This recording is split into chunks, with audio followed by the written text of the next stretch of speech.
नमस्कार। आज आमे भारत सरकारंकर गोटे बहुत गुरुत्वपूर्ण विषय रे कथा हेबा।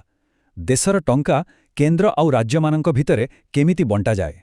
हाँ, एटा टिके जटिल व्यवस्था किंतु एहा आम समस्तक जीवन को सीधा सड़क प्रभावित करे। तेबे चालंतु आज याहाकु एकदम सरल भाषा रे बुझिबा। अच्छा, एहाकु बुझिबा पई चालंतु गोटे बड़ यौथ परिवारर उदाहरण नेबा। केबे भाबिछंती सेठी रोजगार किए करे, खर्च करिवार निष्पत्ति किए निए, आउ सबुठु बड़ कथा काहाकु केते टंका मिलिबो सेटा केमिति स्थिर हुए। ठीके जटिल लागुछि नुहे कि? एबे सेही यौथ परिवारर धारणाकु आमे आम देश स्तर रे देखिबा। माने भावन्तु सेही परिवारटी ही आम देश भारत, जेउठी अछंती 28टी राज्य आउ 8टी केंद्र शासित अंचल। एबे टिके कल्पना करंतु त एते बड़ देशर आर्थिक परिचालना केते बड़ आउ जटिल काम होइथिबा। तेबे एही एते बड़ परिवारर नियम कोन आउ तर नियम पुस्तक केउठी अछि? हाँ, सेही नियम पुस्तक हेउछि आम भारतर संविधान। देशर सबु प्रकार आर्थिक नियम आउ संपर्क सबु किछि एही संविधान द्वारा ही निर्धारित होइथाय। आज आमे मुख्यतः एही 5टी विषय उपरे आलोचना करिबा। प्रथमे एहारा मूलदुआ कोन जानिबा, तापरे देखिबा टैक्स केमिति बंटा जाए, सरकारी अनुदान विषय रे बुझिबा, एहाकु परिचालना करुथिबा संस्थागुड़िको चिन्हिबा, आउ शेषरे जानिबा जे एही पूरा व्यवस्था केमिति एक संतुलन रक्षा करे। तेबे चालंतु आमर प्रथम भागरू आरंभ करिबा। आर्थिक संपर्कर मूलदुआ आउ एही संपूर्ण ढांचार जो मूल नक्शा ताहा आम संविधान रे ही रहिछि। जानती एही विषयटी केते गुरुत्वपूर्ण?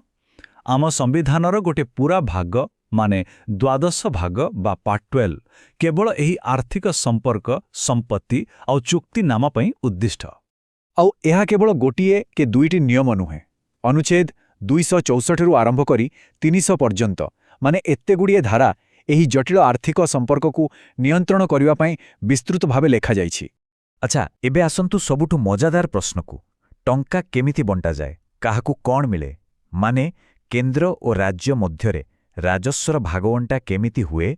चालंतु देखिबा। जदि मोटामोटी भावे देखिबा तेबे दुई प्रकारर राजस्व अछि।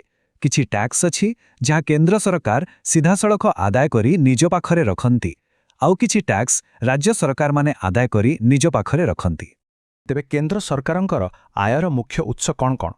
एथिरे आसुछि बड़ बड़ कंपनी उपरे लागुथिबा कॉर्पोरेशन टैक्स, विदेशरु आसुथिबा जिनिस उपरे कस्टम ड्यूटीज, आउ अणकृषि संपत्ति उपरे लागुथिबा विभिन्न शुल्क।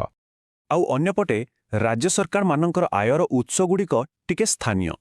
सेमाने मुख्यतः भू राजस्व, कृषि आय, जमी और घर उपरे टैक्स, एमितिकी मद और बिजुली व्यवहार उपरे लागुथिबा शुल्करू टंका पांती। किंतु एइठी कथाटा टिके बुझिबार अछि। एहा एते भी सरल नुहे।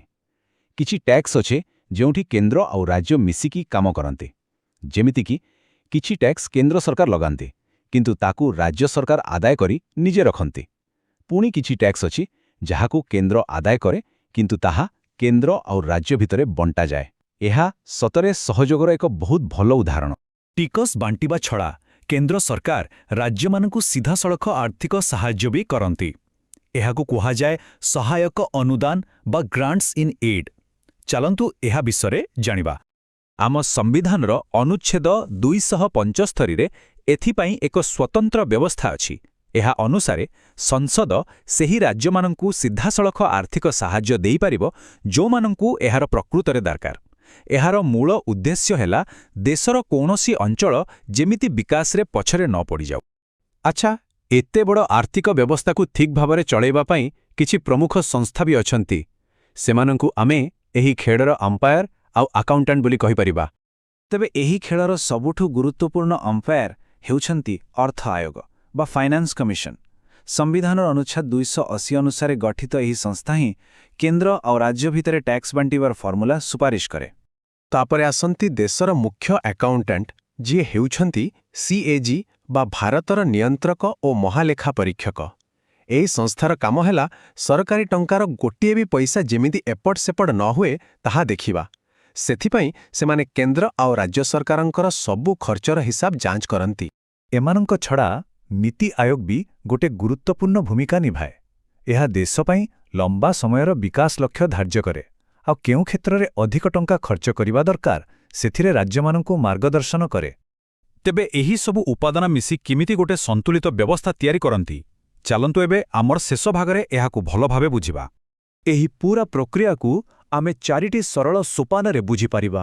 ଦେଖନ୍ତୁ, ପ୍ରଥମେ ସମ୍ବିଧାନ ନିୟମ ତିଆରି କରେ, ଦ୍ୱିତୀୟରେ କେନ୍ଦ୍ର ଆଉ ରାଜ୍ୟ ଟ୍ୟାକ୍ସ ଆଦାୟ କରନ୍ତି, ତୃତୀୟରେ ସେହି ଟଙ୍କା ଟ୍ୟାକ୍ସ ବଣ୍ଟନ ଆଉ ଅନୁଦାନ ଜରିଆରେ ବଣ୍ଟାଯାଏ, ଆଉ ଶେଷରେ ଅର୍ଥ ଆୟୋଗ ଆଉ CAG ଭଳି ସଂସ୍ଥା ଏହାର ତଦାରଖ କରନ୍ତି। ଆମ ବ୍ୟବସ୍ଥା କେବଳ ସାଧାରଣ ସମୟ ପାଇଁ ତିଆରି ହୋଇନି, ଜରୁରୀକାଳୀନ ପରିସ୍ଥିତି ପାଇଁ ମଧ୍ୟ ପ୍ରସ୍ତୁତ।